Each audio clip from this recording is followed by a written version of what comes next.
Satuan Lalu Lintas Polres Oku Timur terus gencar melakukan razia rutin kendaraan roda 2 maupun roda 4. Razia rutin kendaraan yang digelar di Jalan Lintas Sumatera, tepatnya di Simpang Lengot, Desa Kota Baru, Kecamatan Martapura. Razia ini melibatkan sekitar 20 personil. Masih banyak pengendara yang melakukan pelanggaran. Untuk kendaraan roda 4 masih banyak yang sering tidak memasang sabuk pengaman muatan berlebihan.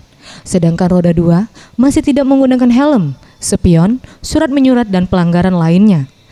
Menurut Ibtu Yasman KBO Lantas Polres Kabupaten Oku Timur, sehingga sampai saat ini pelanggaran didominasi oleh pengendara yang tidak membawa kelengkapan surat menyurat dan kelengkapan kendaraan. Setelah kita lakukan razia, ya mereka itu banyak ketangkap bahwa tidak memakai sabuk, lebih muatan itu untuk truk.